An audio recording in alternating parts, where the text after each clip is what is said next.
तर लास्ट आपण body draw केली होती, आता आपल्याला बुश ड्रॉ करायचं आहे. तर बुश बघा इथं 2 व्ह्यू दाखवले. बुश आहे, ठीक आहे. याचे 2 व्ह्यू दाखवले, एक टॉप व्ह्यू आणि एक सेक्शनल फ्रंट व्ह्यू. तर सेक्शन व्ह्यू दाखवताना असा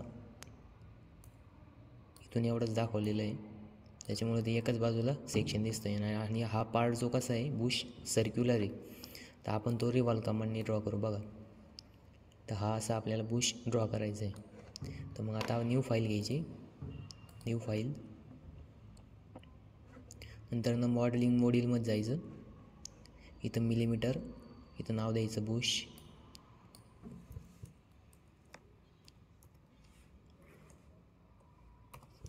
ठीक आहे. नंतर फोल्डर सिलेक्ट केलेलं आहे ऑलरेडी.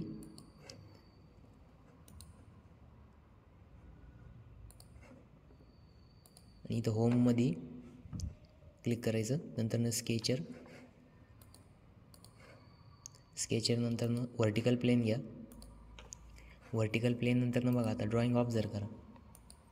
तर ड्रॉइंगमध्ये आपल्याला काय करायचं, तर हा सेक्शन ड्रॉ करायचा. मग हा सेक्शन ड्रॉ केल्यानंतर रिव्हॉल्व करायचं. तर याचा सगळ्यात मेजर डायमीटर जो दिलेला आहे इथं टॉप व्ह्यूमध्ये, तो 78 दिला आहे.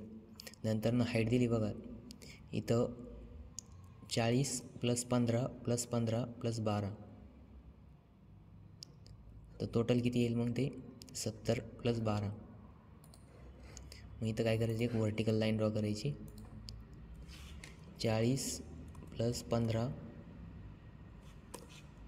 + 15 + 12, ठीक आहे. ते येतं 82 mm. 82 mmची एक लाईन ड्रॉ करायची. नंतर वरचा डायमीटर होता 78/2 करायचं, ठीक आहे. ते येतं 39. त्याच्यानंतर बघा नेक्स्ट तर 12 mm खाली यायचं, ठीक आहे.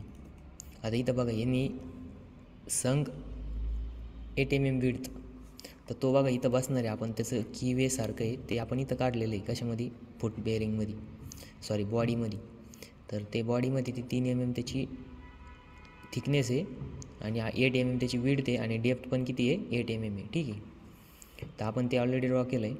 त्याच्यानंतर बघा हा जो डायमीटर आहे हा किती दिलेला आहे, तर हा दिलेला आहे 68. तर मग इथून काय करायचं, इकडच्या बाजूला एक लाईन ड्रॉ करायची. नंतर डायमेन्शन द्यायची इथून एवढं किती दिलं आहे आपल्याला 68/2. 68 डायमीटर आहे म्हणून रेडियस घ्यायची हाफ. त्याच्यानंतर नेक्स्ट बघा आता परत मिनिमम डायमीटर, तर मिनिमम डायमीटर किती दिला आहे त्याच्यामध्ये एक 65 दिलेलं आहे, ठीक आहे. मग आपण काय करायचं आता, इथं बघा इथपर्यंत आलो आपण. आता इथून 15 mm खाली यायचं आपल्याला. तर 15 mm एक व्हर्टिकल स्ट्रेट लाईन ड्रॉ करायची, ठीक आहे. नंतर परत इथून या साईडला आता बघा इथं डायमेन्शन द्यायचं. या पॉईंटपासून या पॉईंटपर्यंत 65/2 आणि परत व्हर्टिकली डाऊनवर्ड डायरेक्शनमध्ये मूव व्हायचं. मग व्हर्टिकली किती यायचं, तर बघा आता इथं 40 mm दिलेलं आहे, ठीक आहे.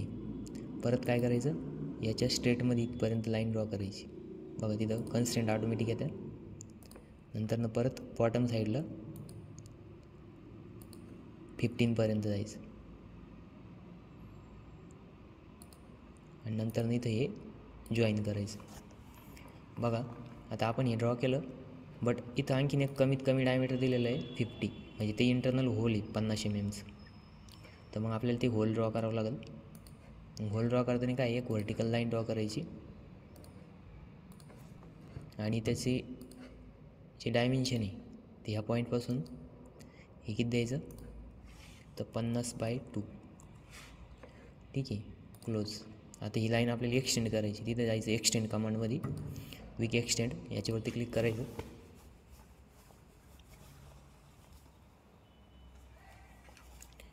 आणि नंतर खालच्या बाजूला पण क्लिक करायचं, ठीक आहे. फिनिश करायचं. आता ही लाईन ट्रिम करायची. ट्रिम कमांड घ्या.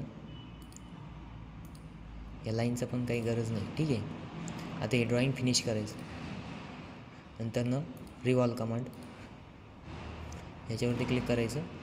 स्पेसिफाय वेक्टर डायरेक्ट हा UCSचा वेक्टर सिलेक्ट करायचा आणि ओके बटनवरती क्लिक करायचं. तर आपला हा बुश रेडी झाला 1 कमांडमध्ये. तुम्ही याला इथनं त्याचा कलर पण चेंज करू शकता.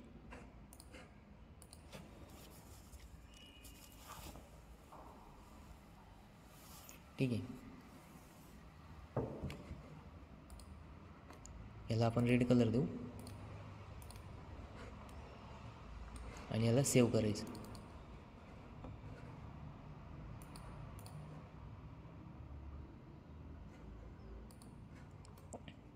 स्केचेस आणि UCS हाईड करा.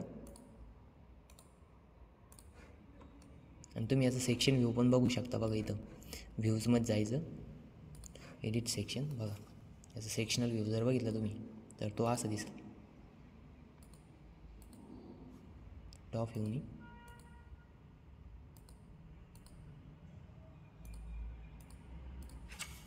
ठीक आहे.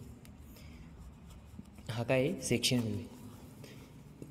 बघा आपण आय सेक्शन ड्रॉ केला होता, तर तोच सेक्शन आपण इथं काय केला आहे ड्रॉ केला. बघा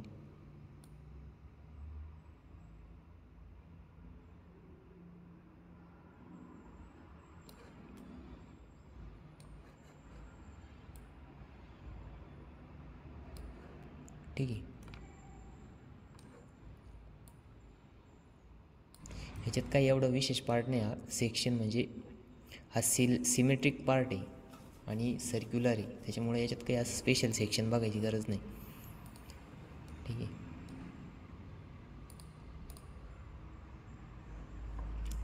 आता आपण नेक्स्ट पार्ट ड्रॉ करू नंतर. तर नेक्स्ट पार्ट कुठला आहे आता बुश नंतरनं 3 नंबरचा पार्ट आहे बघा शाफ्ट. तर शाफ्ट आपण आता ड्रॉ करू.